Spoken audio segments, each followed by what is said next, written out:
Johnson Sirleaf of Liberia is right. Africa is not poor. Africa is merely poorly managed. And that is why we must ask ourselves, what is wrong with us? You go to Eritrea, Eritrea is not at ease. You go to Somalia, it is not at ease. You go to Central African Republic, you go to Burkina Faso, they expelled their president a few months ago. You go to Niger, go to Mali, they are killing one another as recently as yesterday.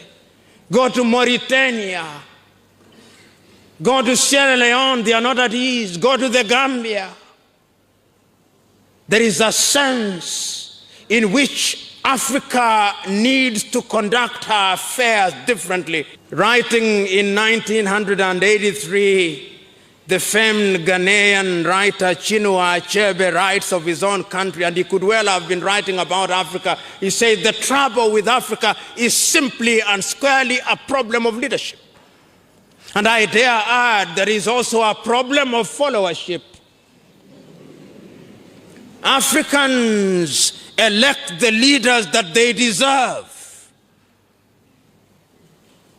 A South African writer called Greg Mills, in a book called Why Africa is Poor and What They Can Do About It, says that what amazes him, that despite the talk of democratization in Africa, it would appear that Africans are in the habit of making wrong choices 10 out of 10 times.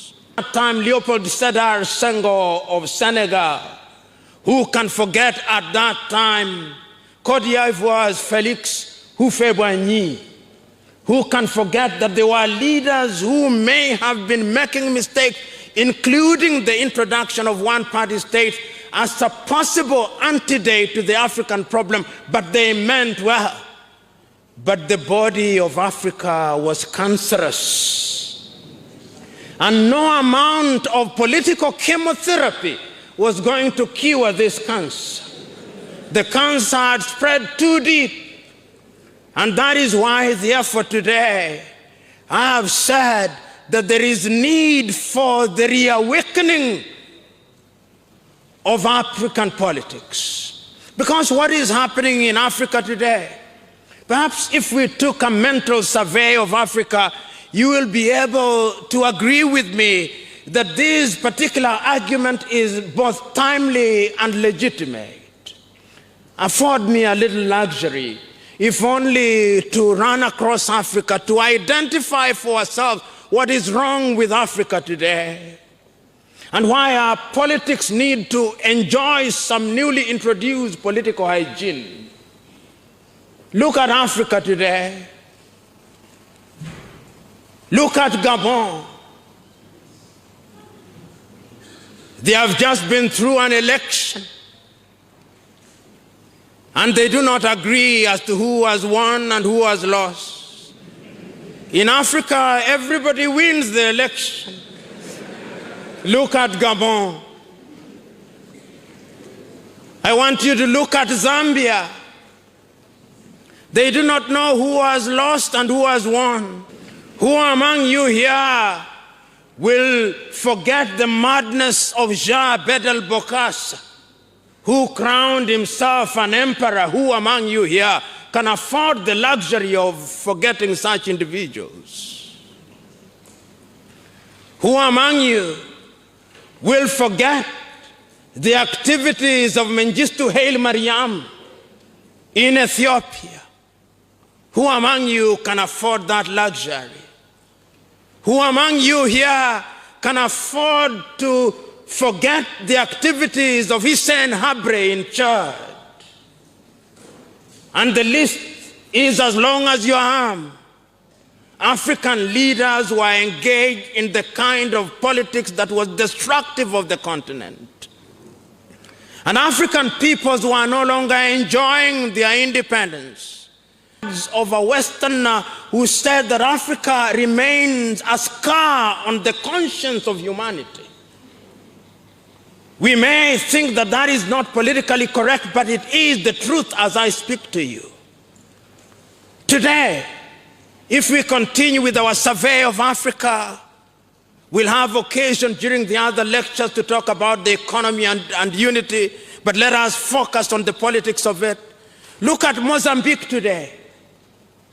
Attained our independence from the Portuguese. As I speak to you now, it is not to be found in the headlines of many African newspapers, but there is a contestation in Mozambique between Frelimo and Renamo.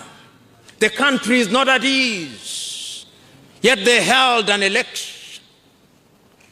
As I speak to you today, the Zambians are not at ease.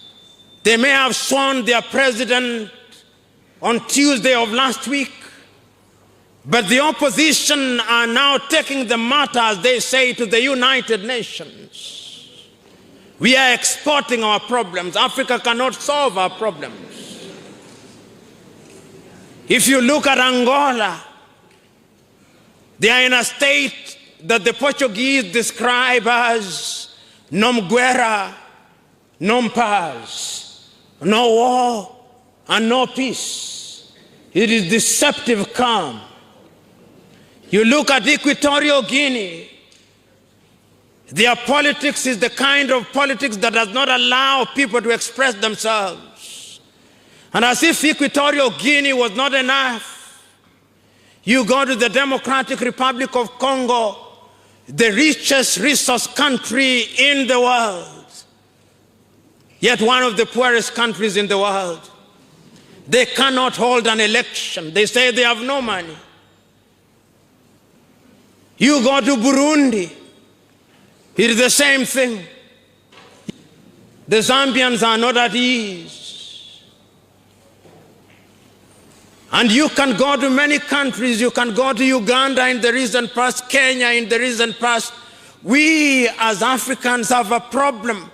You know, I was telling a friend of mine that Africa has a problem with counting votes.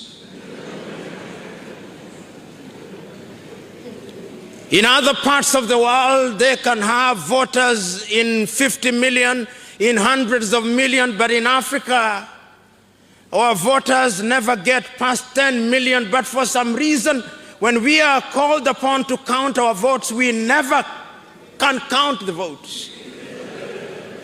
This is an African disease, the inability to count votes.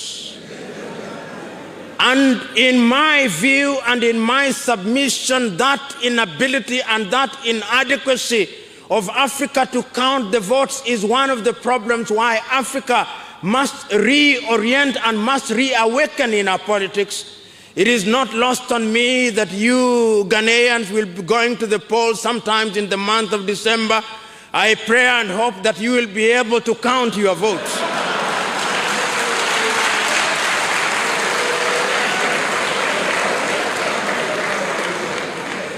But my fear is that this African disease is also present in Ghana. And there is every danger that you will be unable to count your votes. But I pray I'm wrong. So when you look at Africa today, and sometimes we don't talk about it as openly and as passionately and as painfully as we should speak about it, because we do not know and appreciate that Africa remains, in the words of a Westerner who said that Africa remains a scar on the conscience of humanity. We may think that that is not politically correct, but it is the truth as I speak to you.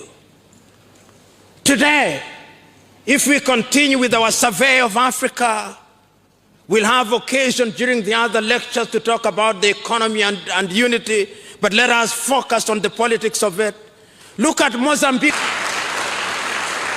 But it will only rise if we begin to do things differently. Today, there are few African countries that give me confidence that if we identify the right things, Africa can rise. And these things are happening in the political arena. When I look at Botswana, That little country, which in 1966 was called Bechuanaland, which was given to Seseretse Khama as if it was nothing. The only thing that they were famous for was cattle rearing. They did not think much of Botswana. Then 1 year later, Botswana discovered diamond, and the rest is history. They have demonstrated to the world that with your little resources, you can manage those resources effectively. They have demonstrated that you can have a democracy which is a democracy in name. They have had a culture which recognizes that leadership is not a wrestling match. Leadership is an opportunity to serve, and elections are an opportunity in the democratic marketplace where the people give an opportunity to men and women to govern for a period. So between 1966, without the intervention of a coup d'etat, they have had Seseretse Khama govern them. They have had Ketumile Masire govern them. They have had Festus Mogae govern them. They have had Ian Khama govern them. And is the only country on the continent of Africa ever to have had a budget surplus. It can be done. When I see Botswana, I know that it can be done.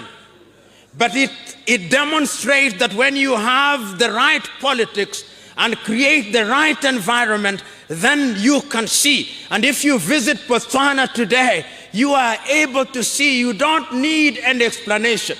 You know, I've always said when somebody says that they have done something and they have to spend 1 hour explaining what they have done, then they have done nothing.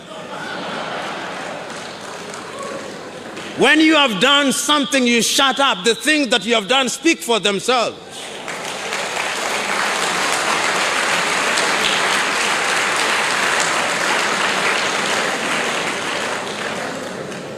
And that is not the only country. The other country is Rwanda. In 1994, never in the history of the world post 1945 did the world witness 100 days of a pogrom where people rose against one another, killing each other. 1 million Rwandese of the Tutsi extraction killed, even in churches. Then the leadership of Paul Kagame came, a little country tucked inside the heart of Africa, with no ocean to boast of, to export our goods, a landlocked country, with no natural resources, no tourist attraction except a few gorillas. What they have demonstrated by dint of proper and organized leadership is that when you introduce an environment, there is no shortage of detractors of Paul Kagame and some of the things that he does. But when you look at the history of Rwanda, perhaps there is justification for what he's doing for the moment.